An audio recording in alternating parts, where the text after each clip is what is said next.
హిందూ, బౌద్ధ, సిక్కు మతాల్లోని వాళ్ళు మాత్రమే ఎస్సీ హోదాకి అర్హులు.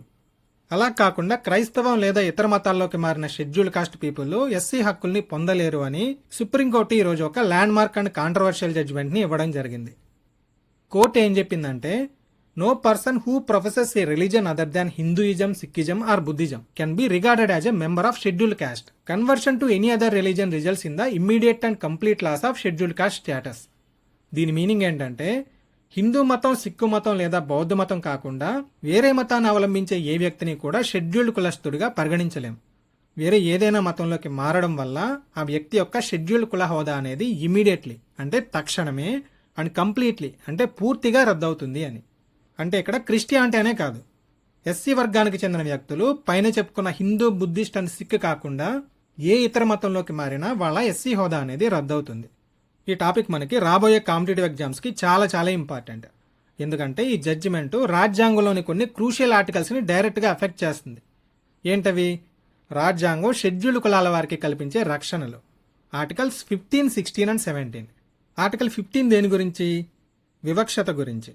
Religion, race, caste, sex or place of బర్త్ల ఆధారంగా ఏ వ్యక్తి పట్ల వివక్షత అనేది చూపించకూడదు. దీనిలో ఎస్పెషల్లీ ఆర్టికల్ 15 క్లాజ్ 4 ఏమని చెప్తుందంటే, విద్యా సంస్థల్లో ఎస్సీ, ఎస్టీలకి రిజర్వేషన్లు కల్పించాలి అని చెప్తుంది. అలానే ఆర్టికల్ 16 క్లాజ్ 4 ఇది దేని గురించి చెప్తుందంటే, ప్రభుత్వ ఉద్యోగాల్లో వెనుకబడిన వర్గాలకి కల్పించే రిజర్వేషన్ల గురించి. ఆర్టికల్ 17 ఇది దేని గురించి చెప్తుందంటే, అబాలిషన్ ఆఫ్ అన్టచబిలిటీ అంటే అంటరానితనాన్ని నిషేధించడం గురించి చెప్తుంది. వీటన్నిటికంటే most important and most expected article ఏదవుతుంది? ఇక్కడ రిలీజియన్ గురించి మాట్లాడుకుంటున్నాం కాబట్టి మత స్వాతంత్రపు హక్కు. Article 25. This will be the most expected bit. Maximum అడిగే ఛాన్స్ ఉంది. భారత రాజ్యాంగం ఏమో ఆర్టికల్ 25 ద్వారా నీకు నచ్చిన మతాన్ని స్వీకరించవచ్చు అని చెప్తుంది కదా. మరి సుప్రీంకోర్టు 24 మార్చి 2026న వేరే ఏదైనా మతంలోకి మారడం వల్ల నీ యొక్క షెడ్యూల్ కాస్ట్ హోదా తక్షణమే అండ్ పూర్తిగా రద్దవుతుందని, ఈ ఆర్టికల్ 25 ద్వారా రాజ్యాంగం నీకు కల్పించే రక్షణలు, రిజర్వేషన్లు ఇంకా ఉండవు అని చెప్పింది కదా. మరి ఇది రాజ్యాంగ విరుద్ధమా కాదా అని. సో ఈ విషయాన్ని మనం రెండు సైడ్స్ నుంచి అర్థం చేసుకునే ప్రయత్నం చేద్దాం. ఫస్ట్ ఆఫ్ ఆల్, సుప్రీంకోర్టు ఈ ల్యాండ్ మార్క్ జడ్జిమెంట్ ఏ కేసులో ఇచ్చిందంటే, Chintada Anand versus state of Andhra Pradesh and others case.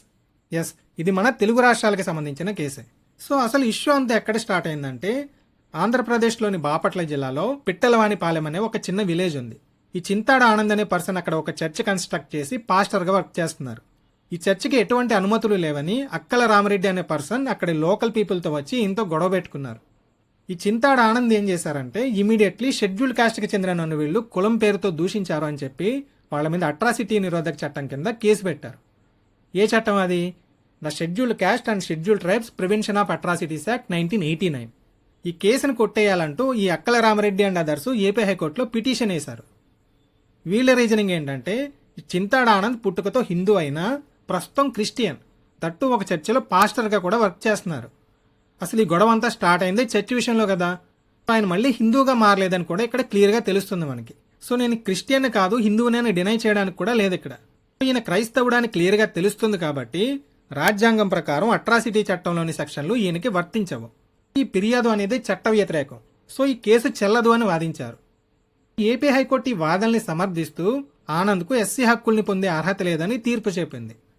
ఈ తీర్పుని సవాల్ చేస్తూ ఆనంద్ సుప్రీంకోర్టుకు వెళ్లారు. దీని మీద సుప్రీంకోర్టు విచారణ చేసి ఈ రోజు జడ్జిమెంట్ ఇచ్చింది. ఏపీ హైకోర్టు ఇచ్చిన తీర్పుని సమర్థిస్తూ హిందూ, బౌద్ధ, సిక్కు మతాల్లోని వాళ్ళు మాత్రమే ఎస్సీ హోదాకి అర్హులని చెప్పడం జరిగింది. అలా కాకుండా మతం మారితే ఎస్సీ హోదా ఇమీడియట్లీ రద్దవుతుందని చెప్పింది. ఇక్కడి వరకు క్లియర్ కదా.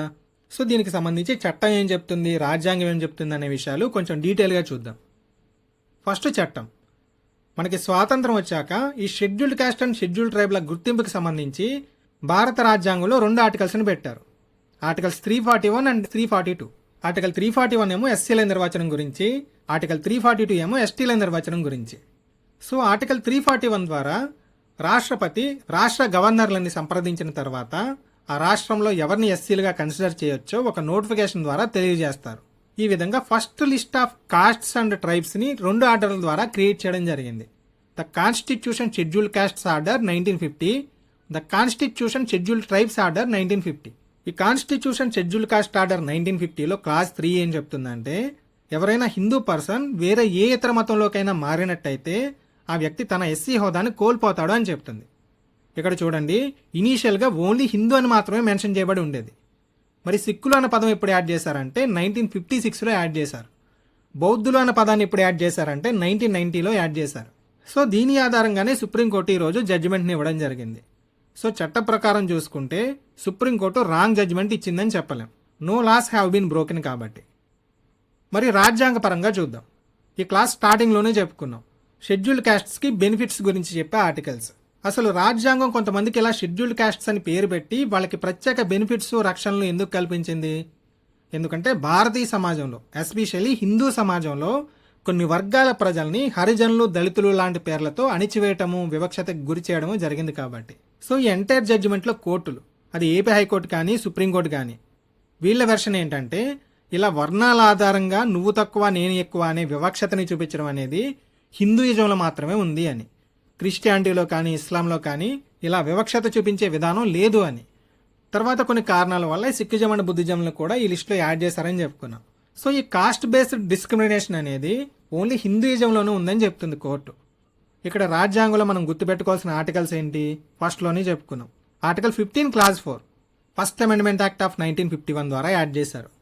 Special provisions for socially and educationally backward classes. Article 16 clause 4 reservations in jobs. Article 17 abolition of untouchability. And most important article ఏదని చెప్పుకున్నాం? Article 25 freedom of religion. You can propagate, practice and profess any religion you want. So మరి ఈరోజు supreme court ఇచ్చిన తీర్పు రాజ్యాంగంలోని ఈ article 25కి against కాదా అంటే కాదు అనే చెప్పాలి. ఎందుకంటే సుప్రీంకోర్టు నిన్ను ఇతర మతాల్లోకి మారొద్దు అని చెప్పట్లేదు. హిందువుగా పుట్టిన నువ్వు నీకు ఇష్టం వచ్చిన మతాన్ని స్వీకరించే హక్కు నీకుంది. దట్స్ యువర్ ఫండమెంటల్ రైట్, ప్రాథమిక హక్కు. ఎవరు దాన్ని అబ్జెక్ట్ చేయలేరు, చేయకూడదు కూడా. కానీ being a scheduled cost Hindu person, నువ్వు క్రిస్టియన్ గానో ముస్లిం గానో మారితే హిందూ షెడ్యూల్డ్ కాస్ట్ పర్సన్గా నీకు కల్పించే బెనిఫిట్స్, రిజర్వేషన్, రక్షణలు రద్దు చేయబడతాయి. ఎందుకంటే నువ్వు మారిన కొత్త మతాల్లో నీకు ఆ వివక్షతలు ఉండవు కాబట్టి. ఇది సుప్రీంకోర్టు వెర్షన్. అండ్ ఇక్కడ ఆర్టికల్ 341 కూడా గుర్తుపెట్టుకోండి.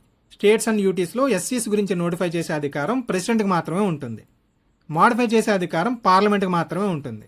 అంటే ఎస్సీల నిర్వచనాన్ని రాష్ట్రపతి నోటిఫికేషన్ ద్వారా తెలియజేస్తారు. ఈ రాష్ట్రపతి నోటిఫికేషన్ అనుసరించి పార్లమెంటు చట్టాలు చేస్తుంది. వీటిని న్యాయస్థానాల్లో సవాలు చేయలేము. ఓకే, సో చట్టపరంగా కానీ రాజ్యాంగ పరంగా కానీ సుప్రీంకోర్టు తీర్పుని తప్పుపట్టడానికి ఏం లేదు. మరి సామాజిక పరంగా కొన్ని దశాబ్దాలుగా వివక్షతని, అణచివేతని ఎదుర్కొంటున్న ఒక హిందూ దళిత వ్యక్తి ఈరోజు క్రిస్టియన్గా మారాడు అనుకుందాం. ఇమీడియట్లీ అతని సామాజిక హోదాలో మార్పు వచ్చేస్తుందా? అప్పటి వరకు అతన్ని తక్కువగా చూసిన అగ్రవర్ణాల వాళ్ళు రేపటి నుంచి అలా చూడటం మానేస్తారా? యాక్చువల్లీ ఇవే క్వశ్చన్స్ కాలేల్కర్ కమిషన్ కూడా అడిగింది. ఈ కమిషన్నే ఫస్ట్ బ్యాక్వర్డ్ క్లాసెస్ కమిషన్ అని కూడా అంటారు. భారత రాజ్యాంగంలోని ఆర్టికల్ 340, దీన్ని కూడా గుర్తుపెట్టుకోండి. సోషల్లీ అండ్ ఎడ్యుకేషనల్లీ బ్యాక్వర్డ్ క్లాసెస్ల కండిషన్స్ని ఇన్వెస్టిగేట్ చేయడానికి కమిటీలను ఎస్టాబ్లిష్ చేసే అధికారం ప్రెసిడెంట్కి ఇస్తుంది. దీని ఆధారంగా ఎస్సీ ఎస్టీలుగా ఎవరిని కన్సిడర్ చేయాలనే విషయం గురించి సజెస్ట్ చేయడానికి ఇప్పుడు 1953లోని ఈ కాలేల్కర్ కమిషన్ని ఎస్టాబ్లిష్ చేయడం జరిగింది. ఈ కమిషన్ 1955లో రిపోర్ట్ని సబ్మిట్ చేసింది. ఈ బెనిఫిట్స్, రిజర్వేషన్లు, రక్షణల్ని కల్పించడానికి రిలీజియన్ని కన్సిడర్ చేయకుండా క్యాస్ట్ని మాత్రమే పరిగణలోకి తీసుకోవాలని ఈ కమిషన్ చెప్పడం జరిగింది. అంటే వేరే మతంలోకి మారినంత మాత్రాన ఆ పర్సన్ యొక్క గ్రౌండ్ రియాలిటీ మారిపోదు, సమాజంలో అతని స్థానం మారిపోదు అని. So caste should be the only deciding factor. దీన్ని రిలీజియన్తో రింక్ చేయొద్దని చెప్పింది. కానీ తర్వాత సాక్షాత్తు ఈ కమిషన్ అధ్యక్షుడైన కాకా కాలేల్కర్నే ఈ కమిషన్ చేసిన కొన్ని రికమెండేషన్స్ని నేను అపోజ్ చేస్తున్నానని చెప్పి ప్రెసిడెంట్కి లెటర్ రాయడం జరిగింది. సో ఎండ్ రిజల్ట్ గురించి ప్రత్యేకంగా చెప్పాల్సిన పని లేదు. మరి ఆ తర్వాత ఈ ఇష్యూ మీద కమిటీలను ఏం వేయలేదా అంటే ఇప్పుడు 2022లోనే ఒక 3 మెంబర్ కమిషన్ని ఎస్టాబ్లిష్ చేయడం జరిగింది. ఈ కమిషన్ హెడ్ ఎవరంటే కేజీ బాలకృష్ణన్. ఈ పేరు ఎక్కడైనా విన్నట్టుందా? First Dalit chief justice of supreme court. So Dalit కన్వర్ట్స్కి ఎస్సీ హోదా కోసం ఏర్పాటు చేయబడ్డ కమిషన్ ఏది అని అడిగారనుకోండి, ఆన్సర్ ఏంటి? KG Balakrishnan commission. ఇనీషియల్లీ రిపోర్ట్ని సబ్మిట్ చేయడానికి కమిషన్కి 2 years డెడ్లైన్ ఇచ్చారు. అంటే అక్టోబర్ 10, 2024 వరకు గడువు ఇచ్చారు. తర్వాత దాన్ని 2025 అక్టోబర్ వరకు ఎక్స్టెండ్ చేశారు 1 year పాటు.